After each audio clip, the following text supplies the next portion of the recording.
In this episode of Children of Heroes, we travelled about 3.5 hours west from central London to Weymouth, where we interviewed Mr. John Mucha, son of flying officer Jiří Mucha. Thank you for participating in our project Children of Heroes. Your father served in the Royal Air Force during the Second World War. Yep. In fact, he was the son of the famous Czech painter Alfons Mucha. How was it for him growing up alongside Alfons Mucha? I think actually, funnily enough, not easy. The age difference was significant. When my father was born, Alfons was 55 years old. So it was almost like a grandfather-grandson relationship. But also the other thing was that Alfons, he worked incredibly hard all the time. And so my father would typically see him sort of in the morning, throughout his childhood. And then perhaps in the evening, because Alfons would just be in his atelier, for instance, at Zbiroch, painting with Slav epic. This is my grandfather, Alfons Mucha. This is Alfons in his atelier in Val-de-Grâce in Paris. And it's interesting because here he is actually telling Gauguin how to stand, because then we have images and actually Alfons drawing Gauguin in this position. So yes, it's quite funny. And this is for Obecní dům, where he's preparing this for the primátorský sál, the Lord Mayor's Hall. And funnily enough, in a way, that is sort of replicated. The age difference between me and my dad is much less. But because he was a writer, I would go to school and he would be still in bed. And I would come back from school and he would be at his desk writing. And basically he would be just writing, and we'd see each other at supper time. So it was sort of two sort of parallel, slightly different, distant relationships. He was in France when the war broke out. He was working for Lidové noviny. And so, yes, he happened to be in France when everything happened. And so he stayed in France. And that's also where he gets the telegram that my grandfather died. And it was already obvious that the Nazis were in Prague. And my grandmother went to the authorities and said, look, whatever you think, Alfons is the national artist and he should be buried at Slavín. And the authorities said, okay, on two conditions. Condition number one, that only the immediate family could attend the funeral. And the other one was that Švabinsky was supposed to say something about his coffin. Now, Švabinsky and my grandpa were sort of not enemies, but there was a difference of opinion. And it was a deliberate thing by the authorities to sort of, negate Alfons. Now, going back to the immediate family, we think, we don't have the evidence, but we think that the reason was that they hoped that my father would come to the funeral and they would arrest him. He did come. Over 100,000 people lined the streets of Prague to say goodbye to Alfons Mucha, and Švabinsky made the most incredible, emotional speech above his coffin, positive one. So that's how it is. How did your father feel about Munich and the occupation of Czechoslovakia? Dreadful. And Alfons was also, we already have evidence. You might remember in Prague, we have a painting, which is one of the national treasures of the Czech Republic, a girl looking at a candle. And it's painted in the early 1930s. And she's got a little sponka, Czech national symbol. And she's looking at a candle of fate. My grandfather, he was a Supreme Commander and Grand Master of Freemasons. And already in the early 1930s, he's corresponding with his opposite number in Switzerland, what's going on in Germany.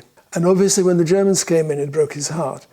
And yes, my father was, it was horrible, but it also is when he made the decision to fight. And so he joins the French Free Forces in France. When France is invaded, he manages to get to England. And yes, he then joins the Royal Air Force. He's involved in Battle of Britain. And then after the Battle of Britain, he becomes war correspondent, and then he sees action in Africa, in the Middle East, in Europe. What exactly did he do in the Royal Air Force? I mean, I always assumed that he was flying Spitfires, but I'm very bad on the history. Just now at the Prague Castle, there is an exhibition to do with posters to do with the war. And the poster, which actually advertises the exhibition, you have two soldiers looking at a poster, Churchill. Well, one of them is I'm virtually 100% certain it's my dad. And how did he get the job with the BBC? In Paris, before the war, he was writing articles for Lidové noviny. So, he had connections. For instance, one of the things he did during the war in London, it wasn't just fighting, but he was very much involved in the literary world. There's a magazine, was a very important literary magazine called London Review, and they knew people, artists and so on. So it wasn't just pure sort of military thing.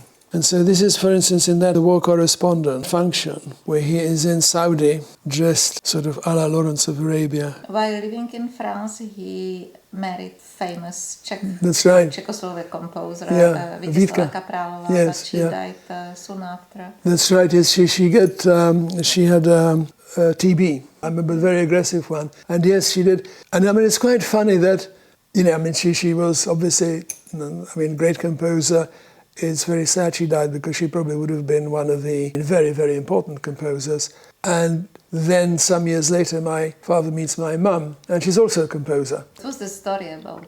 So my father manages to get to England, and what happened was, if you were one of these people, you were put in a sort of, when I say camp, not concentration camp, and one of these places was in Leamington Spa. Now, at that time, my mother was studying at the Royal Academy of Music, and she was studying piano and composition. And one of my other Scottish relatives was studying painting at the Slade School of Art.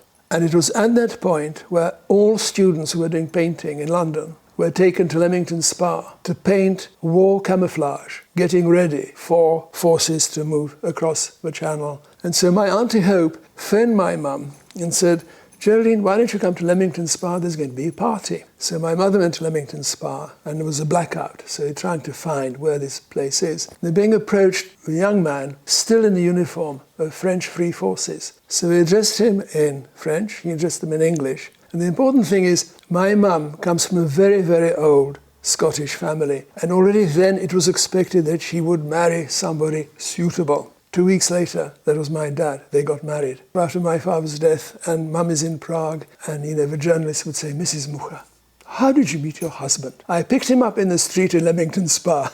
It's absolutely true. Going to a bar. yeah, she did. Yeah. These are pictures in Scotland during the war, and there's some more skiing. And this is actually with my mum up in the Cairngorms.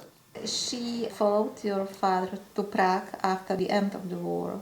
Yeah, end of the war, they go to Prague. And from an artist's point of view, it was a terrific time. She was very close to the revival of the Prague Spring Festival. People like Rostropovich, Bernstein, all these people are sort of mixing together. Wonderful time, very positive time, with really, I think, little realization what was coming.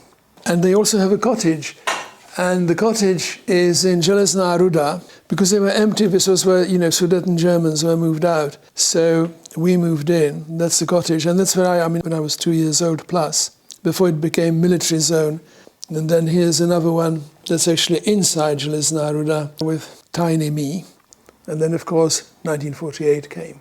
And then after that, 1950, when my father was arrested, he was accused of espionage, which, wasn't true. The state prosecutor wanted death penalty, which fortunately he didn't get, but he was sentenced to 7 years. I think the authorities hoped that my mother would clear out, and she didn't. But imagine, a few months before he was arrested, we moved into that house, and for 1 year, Mum was trying to find out where he was before he was sentenced, and he was in Domeček, which is only 500 meters away from the house. It's opposite, very close to Černínský palác. He ended up in the uranium. Yes, he was in Jáchymov. Yes.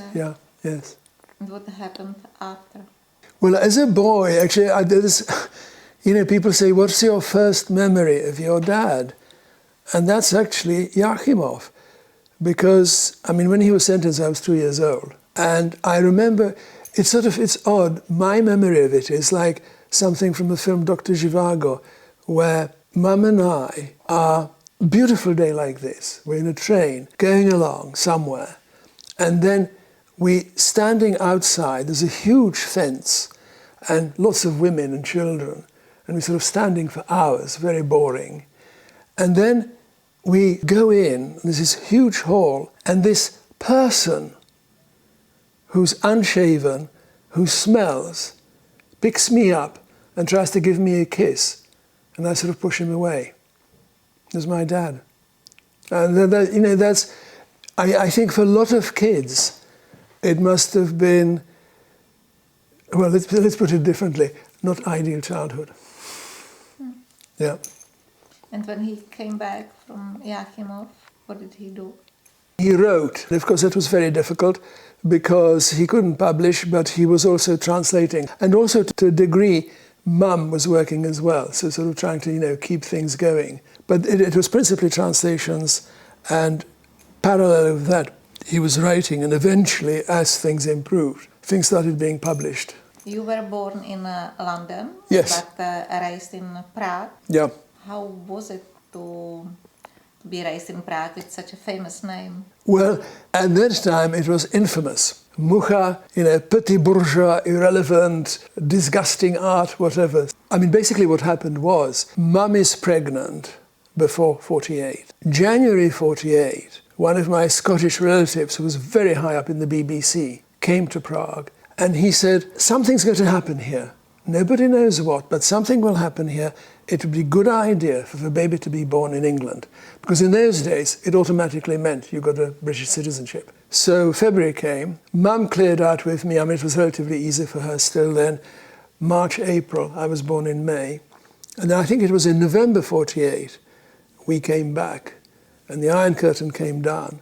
And the first time I saw my Scottish grandparents was when I was 7 years old. When it got to the stage where you had to be in kindergarten, mateřská školka, well, of course, my profile, kádrový profil, was totally negative. So I don't know if you remember Hradčanské náměstí, and if you go along Kanovnická, you've got the Austrian residence, and opposite Austrian residence is a building.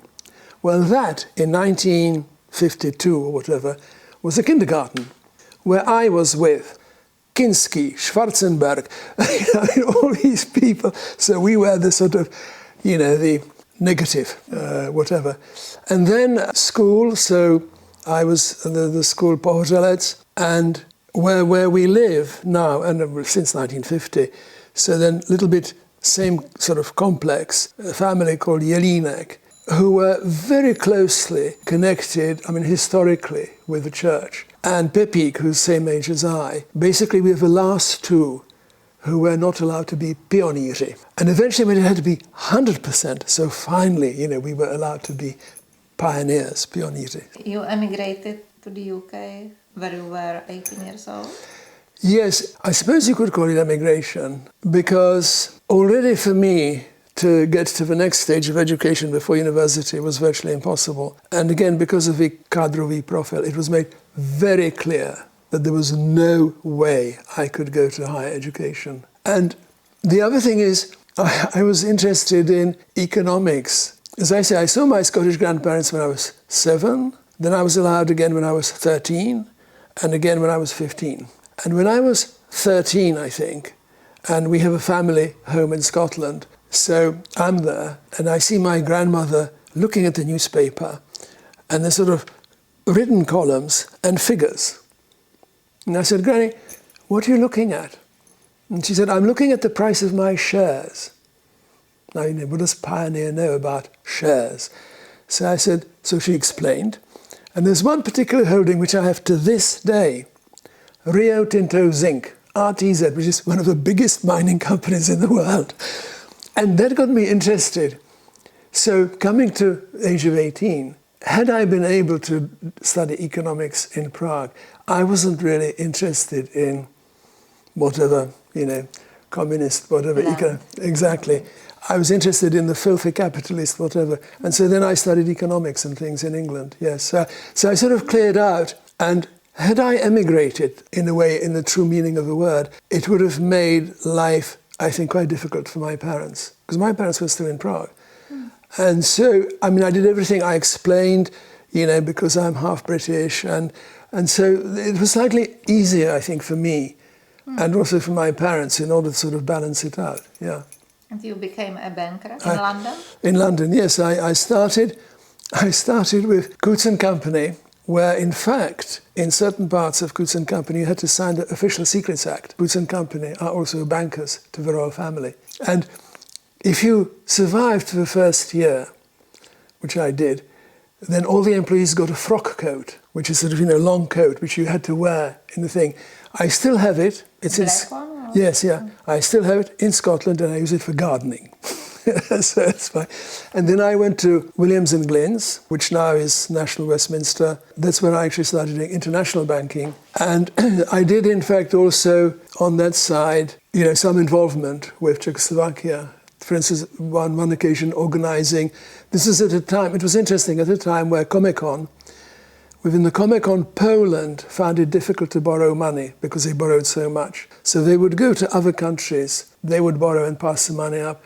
And I was one of the people who organized $100 million for Československá obchodní banka, which we knew when it was going up to Warsaw. But, you know, and it was interesting, yeah. Did you like this job? What I liked was, for instance, I was involved in financing a big project in Portugal, construction project. And I think when you see where the money is going and what it does, and then after Williams & Glyn's, I joined Norddeutsche Landesbank, where I was number 2 in the London branch. Nordlb headquarters in Hanover. At the time, Gerhard Schröder, who was the minister-president for Lower Saxony, was also number 1 at the bank because it's state-owned. And Nordlb, I think, probably still holds about 22% of Volkswagen. I wasn't actually involved in the acquisition of Škoda, but I sort of, because I was responsible for UK and Ireland. But again, with Nordlb, I was involved with one of the biggest investment projects in Scotland. And that's interesting, you know, it's just throwing money around. After the Velvet Revolution, you and your mother set up the Mucha Foundation. Yeah. What is its main aim? I think it's to look after all the things and then also to make it available. So I think up to now, I think we've had so far, I don't know, 7 or 8 million people have so far seen our exhibitions. We have we recently finished an exhibition in Washington, which is now moving to Santa Fe. But I think we are also one of the sort of cultural visiting cards of the Czech Republic. So the Expo 2025 in Osaka, the Czech Republic in terms of personalities is being represented by Mendel, Dvořák, Janáček and Mucha. Our honorary patron, Her Imperial Highness Princess Takamado, will be there as well. Do you feel more Czech or British? Quite honestly, it's actually difficult to say because I think in a way it's a silly answer. I feel more European in the sense that because I've got Scottish blood, but on the Czech side I've got Moravian blood, Prussian blood, I've got Bulgarian blood. It's a sort of cocktail. And, you know, I mean, people also say to me, where do you feel at home? And I think if you're lucky enough to have somewhere, a place where it doesn't matter how fed up you are, you just arrive and it's like you're covered in mud and you go in and it's like walking into a shower, suddenly it all starts coming off. Well, yes, I have a place in Scotland, my home, Dee Castle, but I also have my place in Jiřetín pod Bukovou.